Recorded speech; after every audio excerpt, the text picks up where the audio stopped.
Hello, and welcome to Lesson 9. I hope you're having fun learning to play the harp. This is my little dog Roy, and he might be here for a little while and then he might jump down. And if you hear a funny buzzing sound, my little Jack Russell rascal likes to be by my side, but he's getting old and he snores. So if you hear a little bitty snoring noise, that's him at my feet snoring. Our first subject for Lesson 9 is 16th notes. Now 16th notes aren't particularly difficult, they just are faster than the notes we've been playing so far.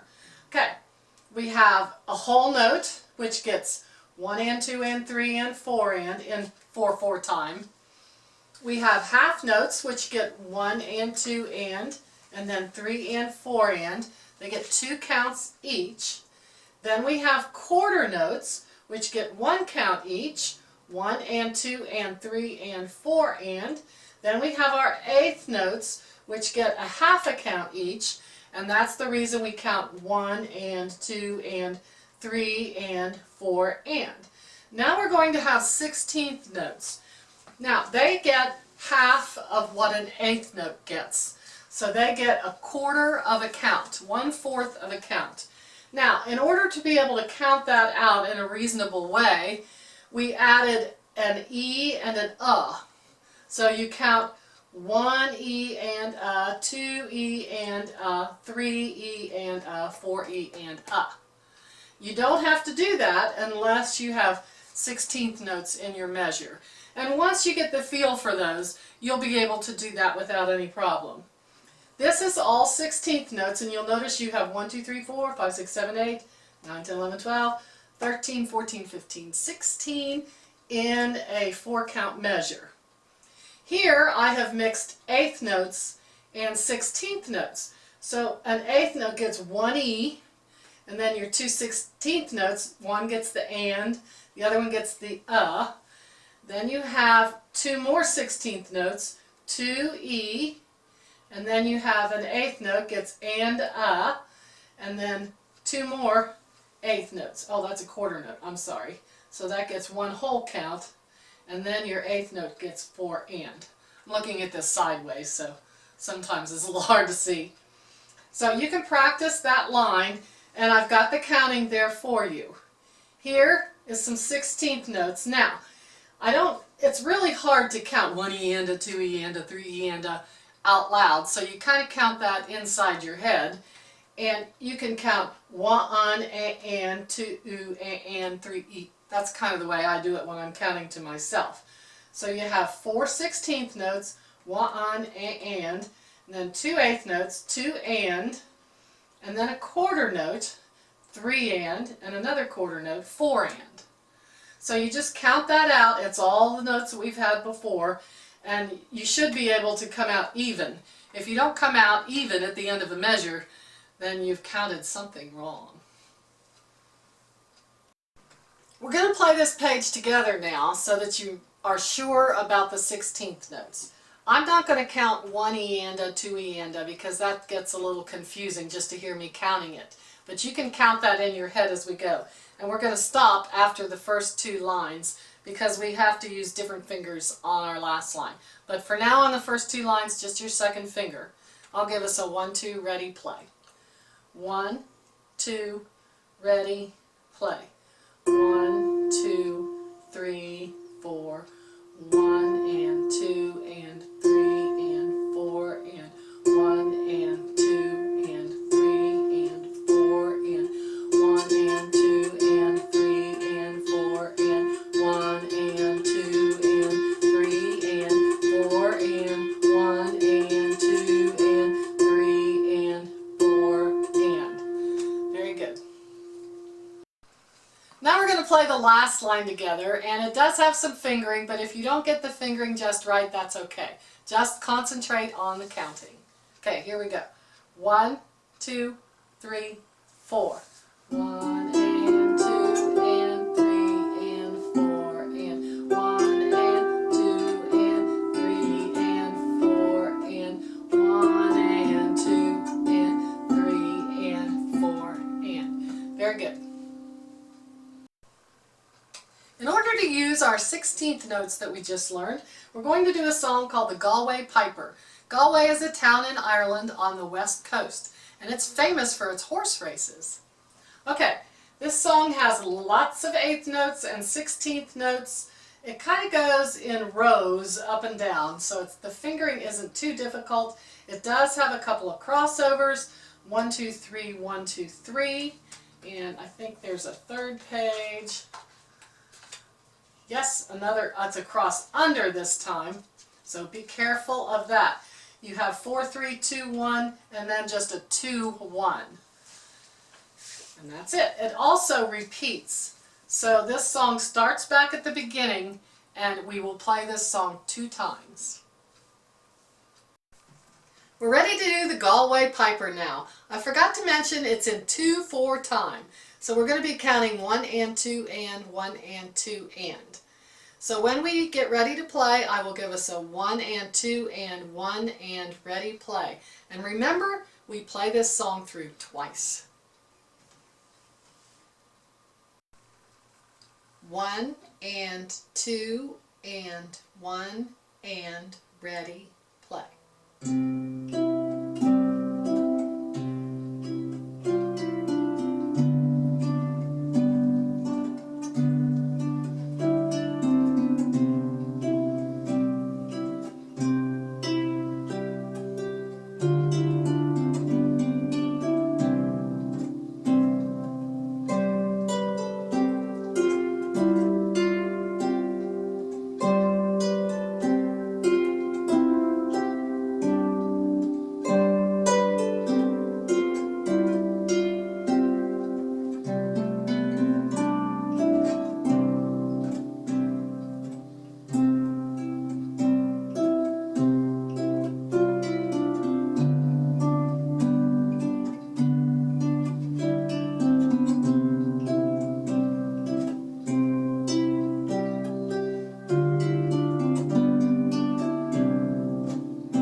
Talk about 6/8 time now, and it's important that you learn different time signatures. That's the first thing you look at when you look at a piece of music, is the time signature. So you'll know how many counts are in a measure and what kind of note gets 1 count.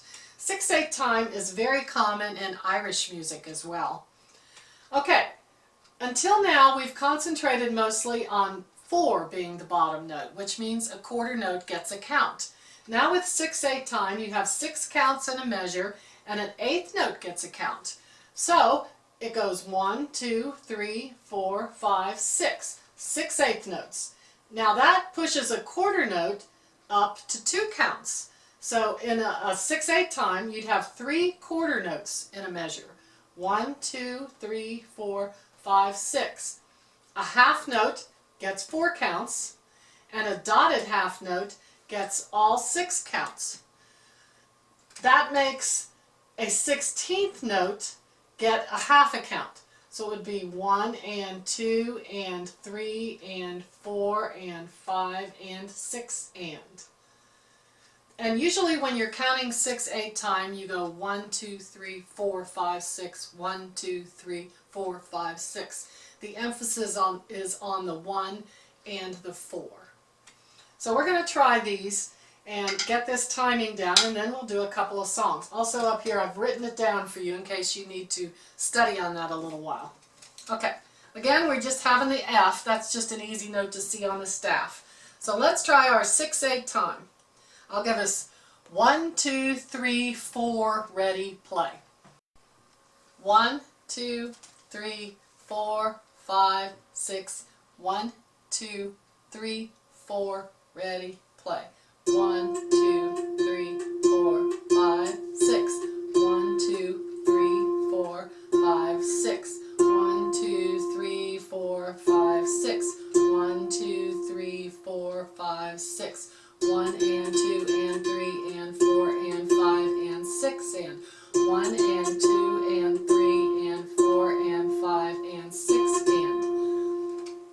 Now, there's 2 more pages of practice on 6/8 time, and you can print these off and practice on your own until you're very secure with 6/8 time.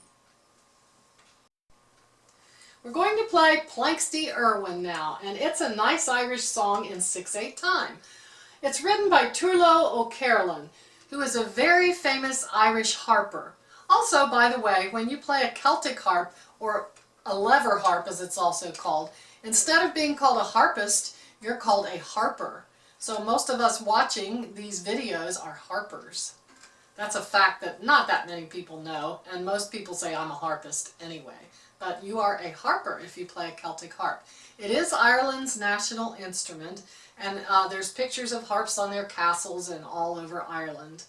Turlough O'Carolan lived in the last half of the 1600s, and he was not a harper when he was growing up, but he was part of the smallpox epidemic that wiped out millions of people in Ireland. And he contracted smallpox and was blinded by it. So when that was over, he was 18, and his parents sent him to some friend's house to be rehabilitated and to learn to live blind. So while he was gone, they taught him to play the harp, and he became one of the most famous harpers of all time. He was taken around to the very best places, the castles, and sat at the main table with the lords and the ladies and the heads of the household. And while he was there, he would talk to those people and write songs about them right on the spot. And he became famous for all these songs. And a lot of these songs have Planxty in the title. This one is Planxty Irwin. I think it's Planxty John Irwin, Colonel John Irwin. A Planxty means a song written about somebody else. And there are still about 200 of O'Carolan's songs in existence today. But unfortunately, they lost all the lyrics. They're beautiful tunes. And if you play much Irish music, you will run across several Turlough O'Carolan songs. They're some of my favorites. So we're going to do Planxty Irwin right now. It's in 6/8 time. I'm going to go through it for you 1 page at a time just to explain. It starts on the last count of 6, which is now an 8th note that gets 1 count. And it's in that 1, 2, 3, 4, 5, 6, 1, 2, 3, 4, 5, 6. If I had put slurs on here for phrasing, it would be like this: 1, 2, 3, 4, 5, 6. And those, a lot of those are arpeggios. Some are not, so you have to be careful. Here's one that's an octave reach. Here's one that goes right up the line. So again, I would suggest that you learn your right hand first, get your placing down for your right hand, and then work on your left hand separately. Let's look at page 2. It goes on in the same manner. This is sort of the end of the first verse, and then you repeat that verse, but this time your right hand is up an octave, not your left hand, just your right hand. It gives the song a little bit of a variety so that you're not repeating the exact same thing. It sounds a little different being played up an octave. Now again, if you'll notice, I didn't put all the fingering on the up an octave part. If you need to refer back to the first page, you can do that, or you can write the fingering in there with a pencil if you'd like. The third page goes on to the end of that second verse, which is up an octave, and then it goes back down to normal. Here on the chorus part, I have got chords in your right hand, chords in your left hand, and the rhythm is a little bit different. As you'll notice, it goes 1 and 2 and 3 and 4 and 5 and 6 and. It's a little bit of a dotted note there, so you'll notice the rhythm when we play it together. Continues on in the chorus, the same fashion. 2 chords, one with your right hand, one with your left hand. Then when you get down to the end of the chorus, it goes back and repeats a little bit of that version like it was at the beginning, except now you've got a few more chords in there for variety. This is a little bit of a challenging song, something you haven't done yet, so take your time, print it out, go over it slowly, and then we'll play it together. We're ready to play Planxty Irwin in 6/8 time. So I'm going to give you a 1, 2, 3, 4, 5, 6, 1, 2, 3, ready, play. And then we'll start on the 6th count. Okay, nice and 1, 2, 3, 4, 5, 6. 1, 2, 3, ready, play.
Very good.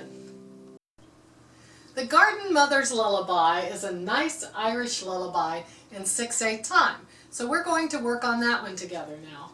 It starts on the first count of 6 counts, and it goes 1, 2, 3, 4, 5, 6. 1, 2, 3, 4, 5, 6. 1, 2, 3, 4, 5, 6. And there's a tie. So you play the note once, hold it for the entire 6 counts. Also, remember to place, even though I'm not putting the brackets on there now, I'm doing this so that you can get used to just grouping the numbers together in your head and placing them ahead of time when you need to play. Okay, looking at this, you've got some thirds in your left hand, a few arpeggios, and then the second line you have chords, also some arpeggios, and this is just a one-page song, but notice at the end it has a repeat. Now the second time we play it, we're going to play the whole song up an octave. And instead of doing the 8 VA, I just wrote second time through, play up 1 octave. So we're going to play both hands up 1 octave. Sometimes you see this written this way. The composer will just say, play the song up an octave. So usually I raise both hands up an octave when we do this. So I'm sure you're going to print this off. This is a little bit smaller print. Print it off, work on it until you're comfortable, and then we'll come back and play it together. We're ready to play the Garden Mother's Lullaby now in 6/8 time. It starts on the first count of 6, so I'm going to give you that 6 count and then 1, 2, 3, 4, ready, play. Slowly, slowly. Get your fingers all set up, and here we go. 1, 2, 3, 4, 5, 6. 1, 2, 3, 4, ready, play.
Our last song in Lesson 9 is In the Garden. It's a famous old hymn and really popular among all Christians everywhere. It's in 6/8 time, starts on the last count of the measure, so that means there's only 5 counts at the end of the song. One thing I wanted to let you know, as you've already heard several times during these lessons, is I do make mistakes. So if you hear a little blooper here or there, just go right on. Nobody's perfect. Okay, let's talk about In the Garden. Starts on the 6th count, and 1, 2, 3, 4, 5, 6 is pretty much cut and dried. Lots of 8th notes. There are a few 16th notes in there. Most people are familiar with this hymn, so you probably already know how it goes. There's not a lot of anything new in there. It's just using your left hand together with your right hand and helping make the music flow by going over it and over it several times. So go ahead, print this one out, and then we'll play it together as usual. Let's play In the Garden together now. I wanted to tell you about the fermatas on the 2nd page. Second line on the 2nd page, there are 2 marks called fermatas, or bird's eyes. They mean you hold that note for a little while. It's kind of an emphasis on the words. Most people that sing this song already know to naturally hold there. There is no real-time value, so just hold it as long as I do. And when you play it on your own, you can hold it as long as you think you should. Okay, I'm going to give you a 6 count and then a 1, 2, 3, ready, play, because it does start on the 6th count. Okay, here we go. 1, 2, 3, 4, 5, 6, 1, 2, 3, ready, play.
Very good.